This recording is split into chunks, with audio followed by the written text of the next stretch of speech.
जिस तरह से भारत के फार्मर्स प्रोटेस्ट यानी किसान आंदोलन का अंतर्राष्ट्रीयकरण हुआ था, सेम उसी तरह से जो हिजाब को लेकर भारत में विवाद चल रहा है उसका भी अंतर्राष्ट्रीयकरण हो रहा है। कर्नाटका के हिजाब का मामला अब कोर्ट तक पहुंच गया है, जहां पर ये डिसाइड किया जाना है कि क्या स्कूल्स, कॉलेजेस और बाकी एजुकेशनल इंस्टीट्यूट्स में हिजाब पहनने की परमिशन दी जानी चाहिए या फिर नहीं।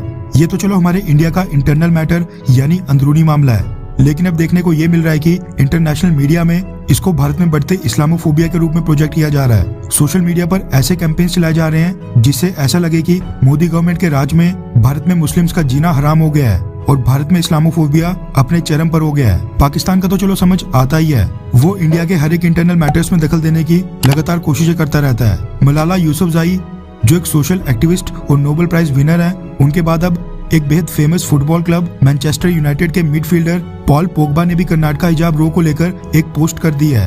पॉल पोग्बा ने अपने इंस्टाग्राम की स्टोरी के ऊपर कर्नाटका के इंसिडेंट का एक वीडियो शेयर करते हुए लिखा है कि Hindutva mob continue to harass Muslim girls wearing hijab to college in India. यानी उसने भी हिंदुत्व वर्ड का इस्तेमाल करके इसको बुरा सेंस में शो करने की कोशिश की है। पॉल पोग्बा एक फ्रेंच फुटबॉलर है और इंस्टाग्राम पर उसके लगभग 51 मिलियन फॉलोअर्स हैं। ऐसे में उसकी ये एक पोस्ट लाखों नहीं बल्कि करोड़ों लोगों ने देखी होगी और इस पोस्ट के आधार पर भारतीय और हिंदुओं के ऊपर अपना ओपिनियन बना लिया होगा। जिस तरह से फार्मर्स प्रोटेस्ट के समय एक इंटरनेशनल टूल किट सामने निकल कर आई थी, ठीक उसी तरह इस बार भी पहले मलाला यूसुफजई, फिर उसके बाद पॉल पोग्बा और कल को क्या पता कोई और बड़ा इन्फ्लुएंसर फिर से भारत और हिंदुओं को बदनाम करने की कोशिश करे। बाकी तो सब छोड़ ही दो, हमारे अपने ally United states of America से भी इस मुद्दे के ऊपर भारत को घेरा जा रहा है। रेफरेंस के लिए आपकी स्क्रीन के ऊपर एनडीटीवी इंडिया के आर्टिकल का स्क्रीनशॉट है, जिसके मुताबिक अमेरिका ने कर्नाटका हिजाब रो के ऊपर कहा है कि भारत में स्कूल्स में हिजाब को बैन करना रिलीजियस फ्रीडम को वायलेट करता है। यानी अगर स्कूल्स में हिजाब बैन किया जाता है तो इससे साफ होता है कि भारत के अंदर धार्मिक स्वतंत्रता का उल्लंघन हो रहा है। ये प्रतिक्रिया आई है United states of American government की एक बड़ी बॉडी द्वारा, जो दुनिया भर में रिलीजियस फ्रीडम को मॉनिटर करती है और उस पर रिपोर्ट तैयार करती है। इंटरनेशनल रिलीजियस फ्रीडम नाम की इस बॉडी के एक ambassador at large Rashid Hussain है।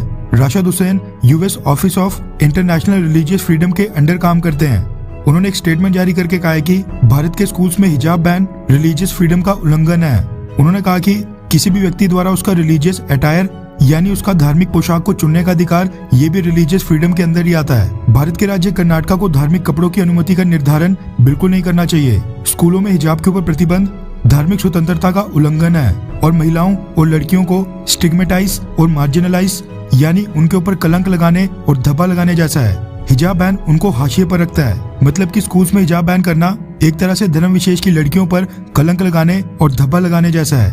भारत की तरफ से इसके ऊपर अभी तक कोई प्रतिक्रिया नहीं आई है।